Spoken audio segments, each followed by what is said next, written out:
I'm just going to say it. Impeachment is a major distraction regardless which side of the fence you're on. Just the other day, we found out that the surveillance footage outside of Jeffrey Epstein's cell is missing because, of course it is. And nobody in politics seems to care regardless of which side it's on. It's just one of the biggest stories of the year, just getting more and more suspicious. The ABC host squashed the story. Attorney General Barr seems to have found nothing wrong. On to the next, I guess. Of course, documents from the Afghanistan war came out recently that found out we've been lying about the Afghanistan war for decades and knowingly doing it. We'll talk about that one in a little bit because, of course, trillions of dollars of war and chaos is getting overshadowed by the impeachment circus. But we're going to talk about the $1 trillion spending bill that seems like it's going to have bipartisan support that nobody knows about or is talking about. Before we get into that, let's just use our brains for a second to think about how ridiculous this impeachment is. Imagine a court case where the main witness wouldn't testify. Imagine that same witness was anonymous. Imagine that same witness didn't even have first-hand knowledge to make them a witness in the first place. That's pretty much what they did with the whistleblower that they said didn't have first-hand knowledge, that wouldn't testify, that we don't know who it is, that Schiff lied about, that he exaggerated about, and then said it was a parody once the transcript was released. An impeachment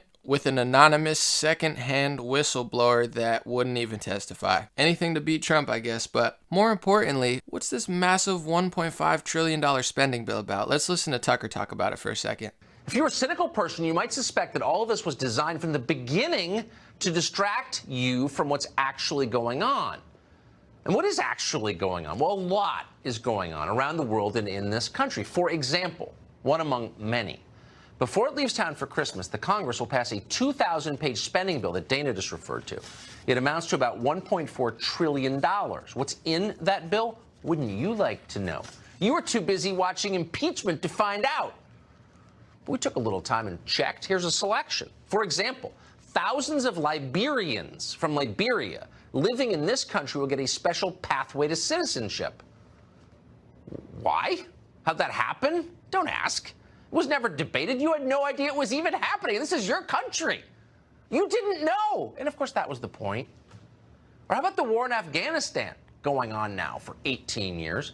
Just a few weeks ago, the Washington Post released a massive trove of documents. They revealed that our leaders have been systematically lying to us about how the war is failing and has been for more than a decade. That should have been the scandal of the year. Instead, those documents are forgotten almost immediately. Why? Thanks to impeachment. In fact, in this new spending bill, Congress just voted to keep the money flowing unimpeded to that failed war. $4 billion will go to the Afghan security forces. Really? It's like a joke. We know for dead certain that money will be wasted the second it gets there. The troops we hire will desert. Their weapons will wind up with the Taliban. If anything, the money that we send is more likely to be spent killing American forces than it is to be turning Afghanistan into Belgium or whatever the mission is. We have no idea. But we know it's not going to achieve that. But Congress is doing it anyway. Now, whether you're a Democrat or a Republican, you should care about this massive $1 trillion spending bill. That's our taxpayer dollars, trillions of dollars.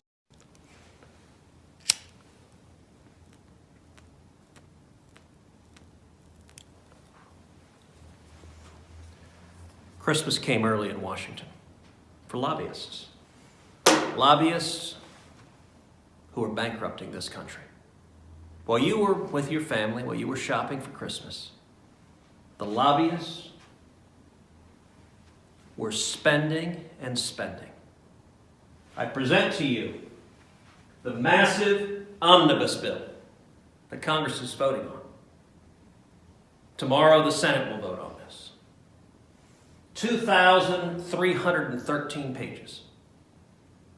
Dropped on us the day before yesterday. Nobody's read it. There isn't a person alive who has read this piece of garbage. But it was put together in the dark of the night with Republican leadership and Chuck Schumer cutting a deal. So in this 2,313 pages, what is in it? Well, we don't know everything. But here's one thing.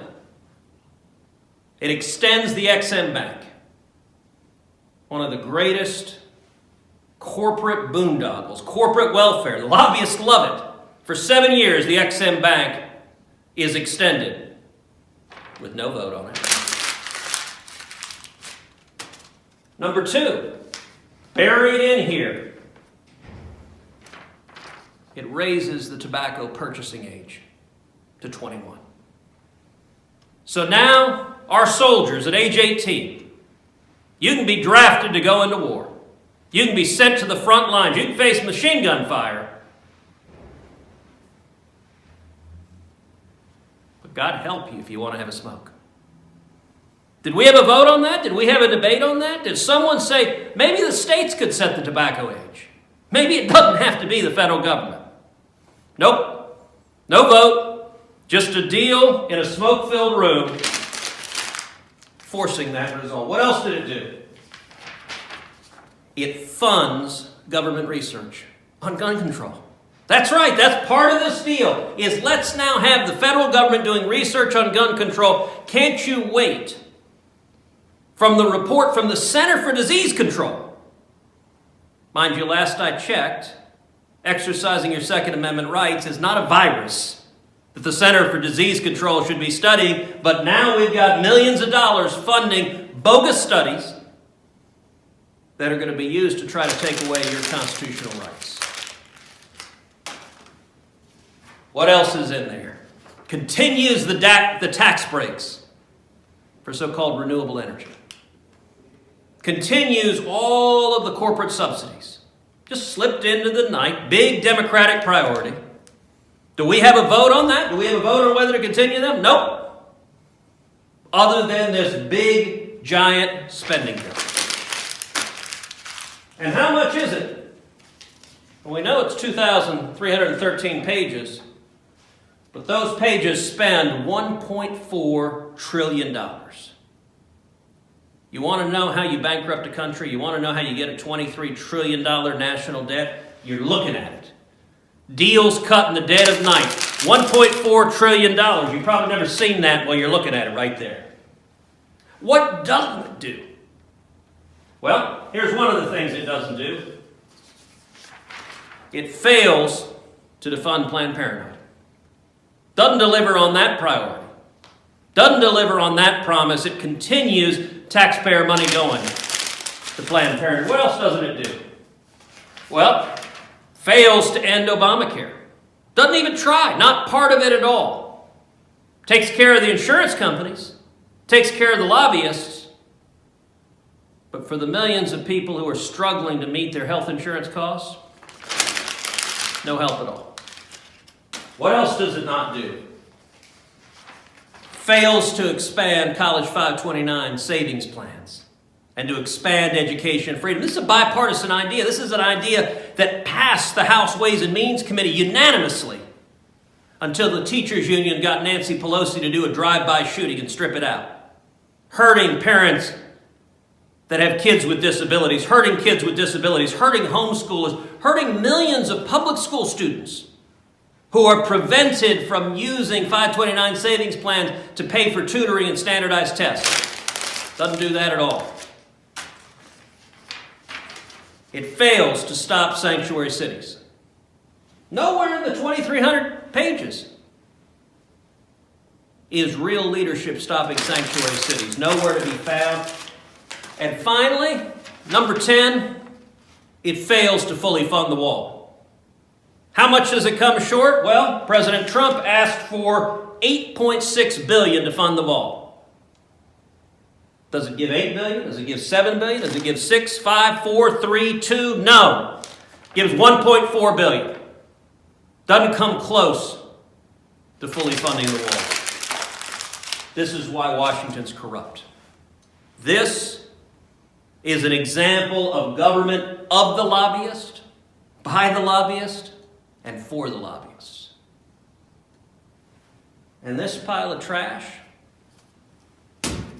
belongs in an ashtray.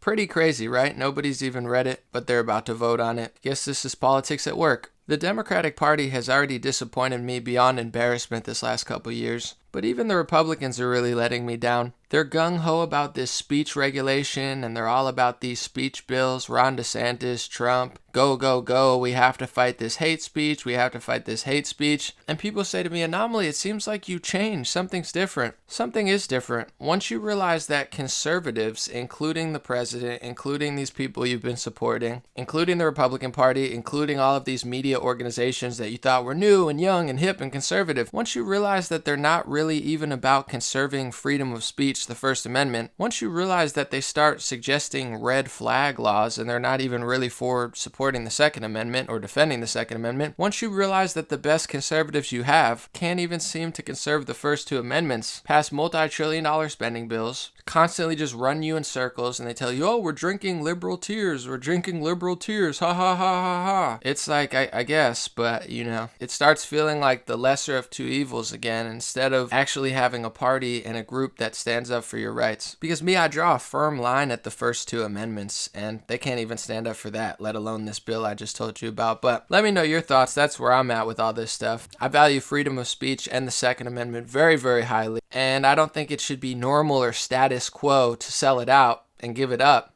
under any guise, just because a bunch of donor-backed right-wing media groups who claim to be organic said that it's cool. I'm not a follower, and I think when the people stand firm and speak up, that's when things will change. But with this impeachment circus where the right and the left is just running in circles, they're changing the narrative, they're passing massive bills. Some of the biggest lies and cover-ups in modern history just go unnoticed and brush right off the media narrative. That's a recipe for things to stay the same. And I know a lot of people who voted for Trump or that even oppose Trump want change in some form. So let's make sure we make the right ones and don't keep getting tricked on loop. Thank you guys for listening. Hope you had a wonderful year. God bless you in the new year. Have a good day. Like my page. Become a supporter if you'd like, and stay blessed. I appreciate your support.